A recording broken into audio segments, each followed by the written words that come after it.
সকলোলৈকে পুনৰবাৰ স্বাগতম জনালো। আজি আমি আলোচনা কৰিবলৈ লৈছোঁ LIC ফালৰ পৰা দিয়া এটা গুৰুত্বপূৰ্ণ স্কলাৰশ্বিপ সম্পৰ্কত, যিটো স্কলাৰশ্বিপৰ বাবে সকলো ছাত্ৰ-ছাত্ৰীয়ে, বিশেষকৈ যিসকলে মেট্ৰিক পাছ কৰিছে আৰু যিসকলে হায়াৰ ছেকেণ্ডেৰী পাছ কৰিছে, এই সকলো ছাত্ৰ-ছাত্ৰীয়ে আবেদন কৰিব পাৰিব।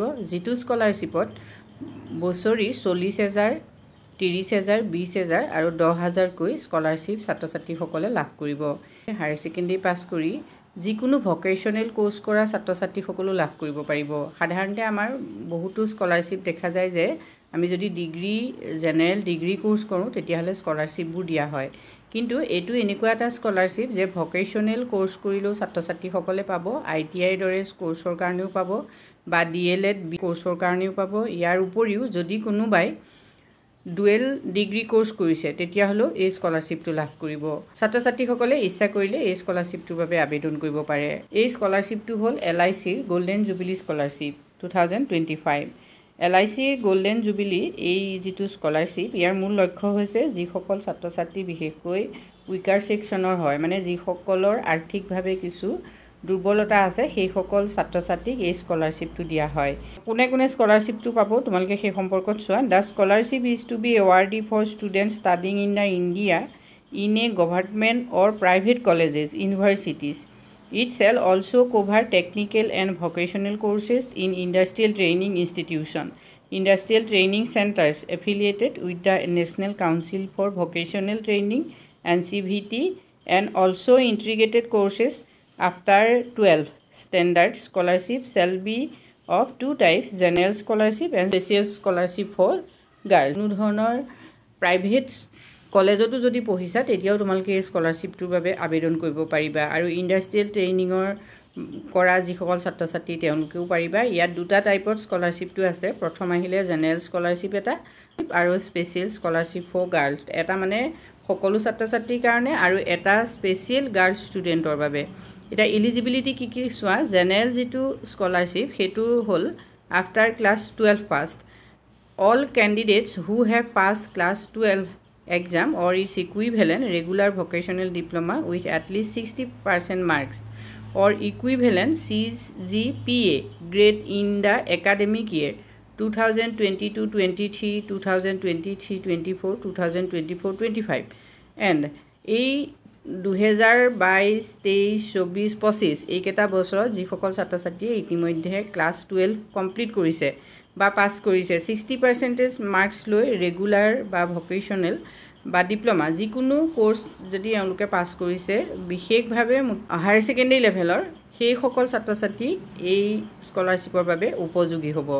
Have taken admission in the academic year 2025-26 for pursuing first year degree course on the field of medicine, MBBS, BAMS, BHMS, BDS, Engineering, BE, BTech, BArch, graduation in any discipline, integrated courses, diploma course in any field of other equivalent courses, vocational courses through government recognized colleges, institutes or courses in industrial training institution ITI.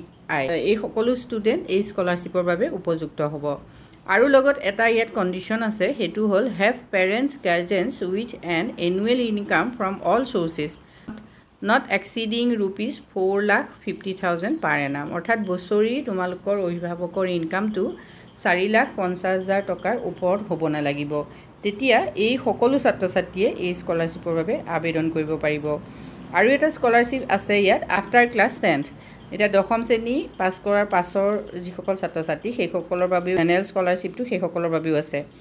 All candidates who have pass class 10 exam or its equivalent with at least 60% marks or equivalent CGPA grade in the academic year 2023-24, 2024-25 অৰ্থাৎ 2022, 23, 24, 25 এই কেইটা ইয়েৰত যিসকলে ইতিমধ্যে class 10 পাছ কৰিছে এই স্কলাৰশ্বিপৰ বাবে আবেদন কৰিব পাৰিব। Have taken admission in the academic year 2025-26 for pursuing first year education in the field of vocational diploma courses through GOV recognized colleges, institution or courses in industrial training institution. মানে 10ম শ্ৰেণী উত্তীৰ্ণ হোৱাৰ পাছত যদি ছাত্ৰ-ছাত্ৰীসকলে 2025-26 বৰ্ষত যিকোনো ধৰণৰ ভকেশ্যনেল ফিল্ডত বা ডিপ্ল'মা কোৰ্চ তেওঁলোকে কৰিছে বা গভৰ্ণমেণ্ট ৰিকগনাইজ যিকোনো কলেজ ইউনিভাৰ্চিটি ইনষ্টিটিউশ্যনত যদি তেওঁলোকে এডমিশ্যন লৈছে তেতিয়াহ'লে তেওঁলোকে এই স্কলাৰশ্বিপৰ বাবে আবেদন কৰিব পাৰিব। এতিয়া DLED কৰিছে তেওঁলোকে এই স্কলাৰশ্বিপৰ বাবে আবেদন কৰিব পাৰিব। আৰু যে পেৰেণ্টছৰ যিটো ইনকাম সেইটো 4.50 লাখৰ তলত হ'ব লাগিব। Special scholarship for girls student, ইয়াত ফৰ 2 years 2 বছৰৰ বাবে দিয়া হ'ব গাৰ্লছ চাইল্ডৰ বাবে। Female candidates who have pass 10 exam with at least 60 marks or equivalent CGPA grade in academic year 2022-23, 23-24, 24-25, etc.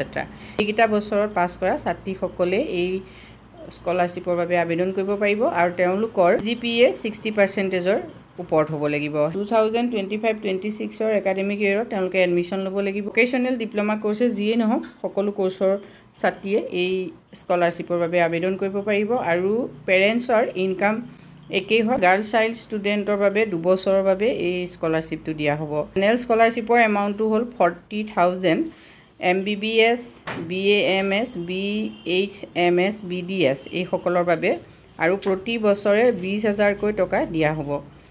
30,000 দিয়া হ'ব BE, BTech, BArc আদি পঢ়ি থকা ছাত্ৰ ছাত্ৰীসকলৰ বাবে। এতিয়া ইয়াত বছৰি 15,000কৈ দিয়া হ'ব আৰু 20,000 টকা দিয়া হ'ব সেইসকল ছাত্ৰ ছাত্ৰীক যিসকলে ইণ্টিগ্ৰেটেড কোৰ্চ কৰিব, গ্ৰেজুৱেশ্যন কৰিছে বা ইণ্টিগ্ৰেটেড কোৰ্চ কৰিছে, ডিপ্ল'মা কোৰ্চ কৰিছে, তেওঁলোকৰ বাবে হ'ল 20,000 টকা আৰু তেওঁলোকক ইয়েৰলি 10,000কৈ দিয়া হ'ব। ছাত্ৰীসকলৰ বাবে যিটো স্পেচিয়েল স্কলাৰশ্বিপ সেইটো হ'ল 15,000 টকা আৰু এই 15,000 টকাটো ছাইডৰ বাবে দিয়া হ'ব 10+2 পেটাৰ্ণ পঢ়ি আছে যিসকলে বা ইণ্টাৰমিডিয়েট যিসকলে পঢ়িব ভকেশ্যনেল বা যিয়েই নহওক তেওঁলোকক 2টা ইনষ্টলমেণ্টতে দিয়া হ'ব আৰু 7,500 টকাকৈ দিয়া হ'ব বছৰি। পে'মেণ্টটো যিহেতু বেংকৰ থ্ৰুৰেদি হ'ব গতিকে বেংক একাউণ্ট ইয়াত দিব লাগিব আৰু এই স্কলাৰশ্বিপটো কিন্তু পষ্ট গ্ৰেজুৱেট ষ্টুডেণ্টৰ বাবে নহয়। এতিয়া এই স্কলাৰশ্বিপটোৰ বাবে অনলাইন ইতিমধ্যে হৈ আছে। যদি তোমালোকে স্কলাৰশ্বিপটোৰ বাবে অনলাইন কৰিব বিচাৰা তেতিয়াহ'লে LIC যিটো ৱেবছাইট https://licindia.in এইটো ৱেবছাইটত তোমালোকে এপ্লাই কৰিব লাগিব আৰু 22/9/2025 হ'ল লাষ্ট ডেট। যদি এই সম্পৰ্কত তোমালোকে আৰু কিবা জানিব বিচাৰা তেতিয়াহ'লে কমেণ্ট কৰি জনাবা। আজিলৈ ইমানেই, ধন্যবাদ।